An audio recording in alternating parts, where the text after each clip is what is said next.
Welcome to our channel. Today we're diving into one of the most fascinating topics in science, the brain of Albert Einstein. Now you might be thinking, it's just a brain, right? But Einstein's brain wasn't just any brain. This was the brain that cracked the cosmic code, that gave us the language of the universe itself. This is the brain that revolutionized our understanding of gravity, space, and time. So buckle up, because we're about to explore the universe inside the mind of a genius. Albert Einstein, a man who redefined our understanding of the universe, passed away in 1955. While his body was cremated, his brain, well, that's where the story gets interesting. See, the pathologist who performed Einstein's autopsy, a fella named Stoltz Harvey, decided to keep the brain. Now, whether he had permission or not is still debated, but Harvey argued it was for the sake of science, to unlock the secrets of Einstein's genius.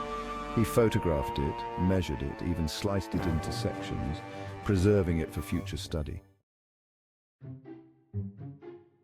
When scientists finally got their hands on Einstein's brain, they were looking for something extraordinary, something that set it apart from the rest of us, mere mortals. And you know what? They found some interesting things. For one, Einstein's brain was missing a particular wrinkle in the parietal lobe, a region of the brain associated with math and spatial reasoning. Now, you'd think less wrinkle, less brain power, right?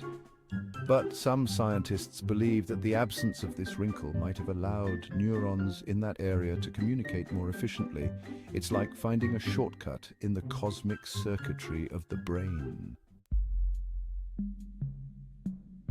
Chapter 3: Theories of a Supermind. So what made Einstein's brain tick? Was it genetics, his environment, some cosmic intervention? Scientists have been wrestling with these questions for decades. Some believe that Einstein's brain had a higher than average number of glial cells, which support and nourish neurons, potentially boosting his brain power.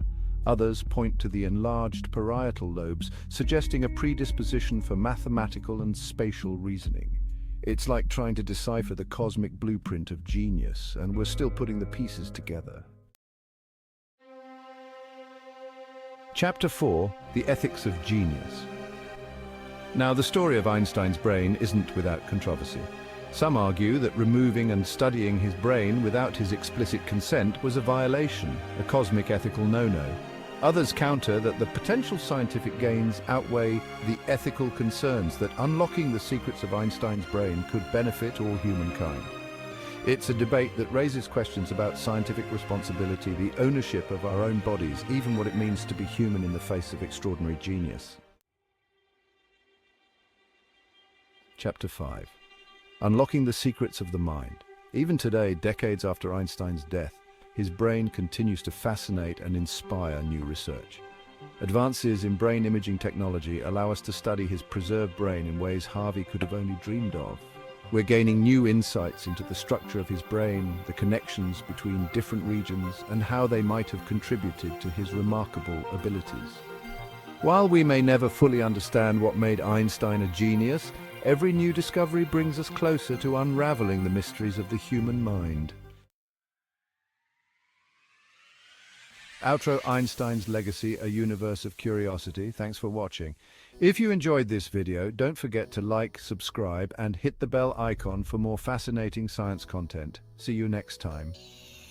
Einstein's brain, a physical object that once held the universe within its grasp, continues to spark our curiosity and push the boundaries of scientific exploration. It reminds us that the universe isn't just out there in the vast expanse of space, but also within us, in the intricate workings of our own minds. Keep exploring, keep questioning, and who knows what amazing discoveries await you in your own cosmic backyard.